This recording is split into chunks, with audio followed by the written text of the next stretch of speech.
For those of you who remember, a few years back I did a video on this baby. This is the Hercules console RMX Mark 1. Technology has moved on, and I don't mean technology like this. Technology like this, or indeed technology like this. Self-closing toilet seat. Awesome. Of course, no. The technological advancement I'm referring to is the evolution of this, the original Hercules DJ RMX, into this, the RMX Mark II. Now, what I can tell you is, before we get started here, is I'm not going to give you an overproduced video. I'm not going to give you lovely music behind it. I'm not going to give you fantastic cut shots and scanning shots of it. I'm just going to tell you how it is. Like most of you guys out there, I've had to save my pennies and actually buy this.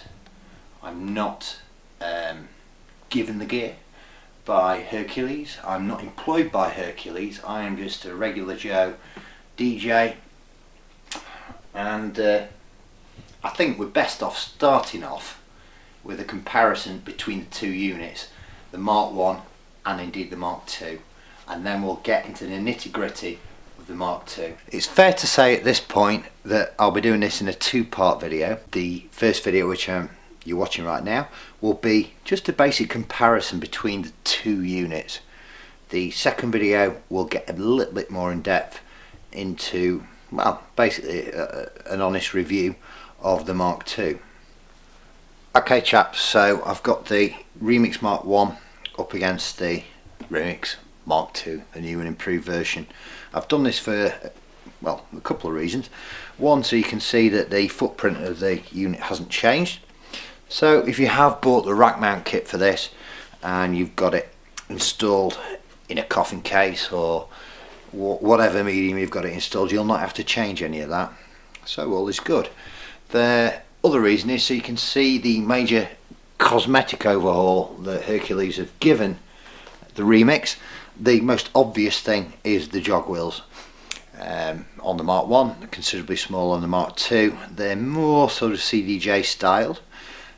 Also, what I might mention about these is they're now touch sensitive, i.e. if you click the scratch mode and you press down on this, the track's actually going to stop, allowing you to scratch a lot more effectively, a lot more accurately. The most important thing you've got to remember, guys, is when you're updating a product, which Hercules essentially have done, well obviously have done, hence we've got the Mark II, is that you have to review what was working well on your initial product, what needed to be added, and indeed what you really didn't need to have initially put on it, and they've done exactly that. Some other nice touches that have been added to the Mark II that weren't present on the Mark 1 are the addition of rubberized buttons and knobs. The knobs now actually do stop in the center position, whereas the ones on the original just carried on spinning, and they were made of a hard plastic. Another major improvement, of course, is we now have a VU meter for each deck on the RMX Mark II. And another very important feature that has been added is the fact that the Mark II isn't completely dependent on USB power anymore. If we look on the back there, I can show you that.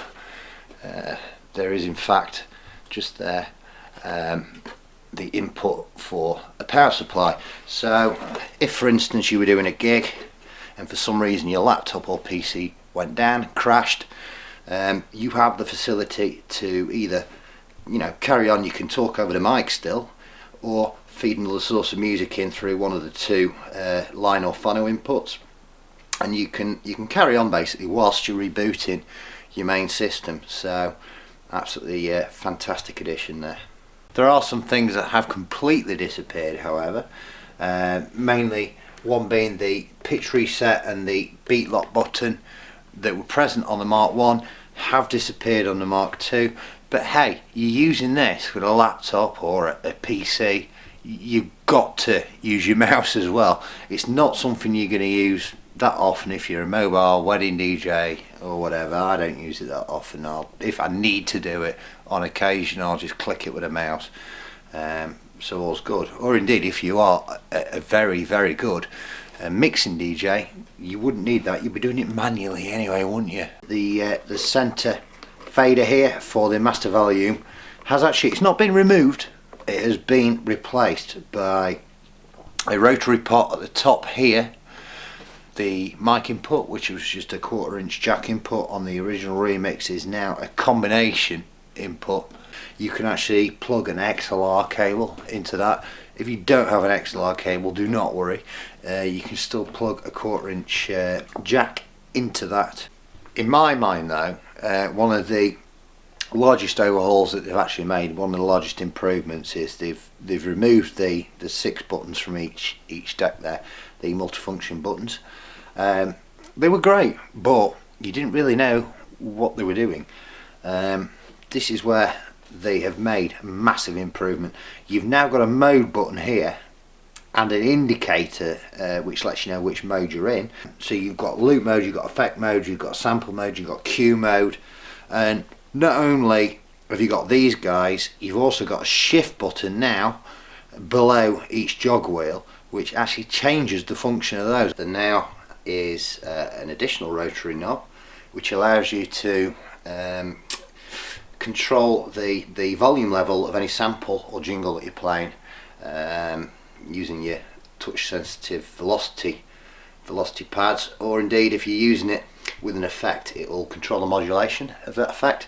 Another addition on the Mark II that wasn't present on the Mark I is the pitch bend buttons. You've got plus minus pitch bend there, always good. This whole thing is mainly laid out a hell of a lot more like your traditional CDJ.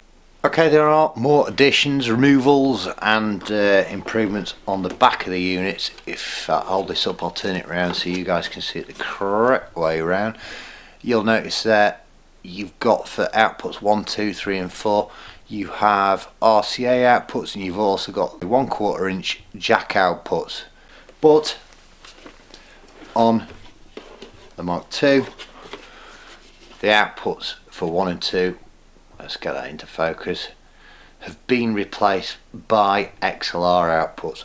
Much better, higher quality, industry standard. You've also now got a booth output, and you've also still got an RCA output if you're just going to do a bit of internet streaming or whatever. The front of the units have slightly changed as well. On the original you do actually have a mic input and a headphone input. On the Mark II they've removed that, and you've just got a headphone, if you can see that, headphone input, and nothing on the other side. But like I say, that really doesn't matter.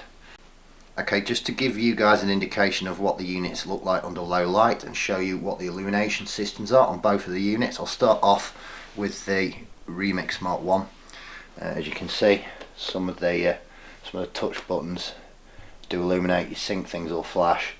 Your mic thing will mic your talk over button illuminates, etc. But that's to be honest pretty much it. Let's move on to the Mark II. I'll just fire that up. I think the best way to actually show you what buttons illuminate and which ones don't is to just show you the startup sequence. Pretty impressive, I think you'll find. One tick.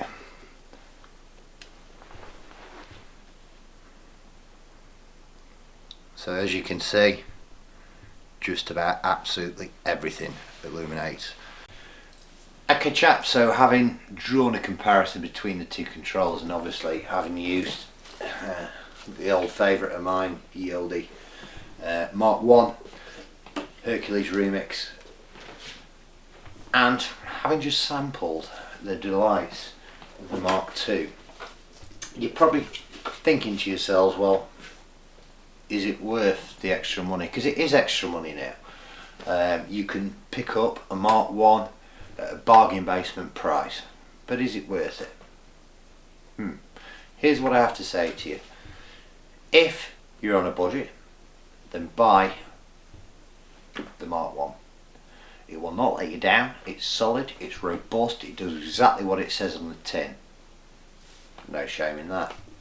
What I also can tell you is if you've got a little bit of extra money, the budget's a little bit larger, or indeed you already own the Mark 1 and you're wanting to add to your experience, you're wanting things to become a little bit easier for you, then yes, I would wholly recommend buying the Mark II.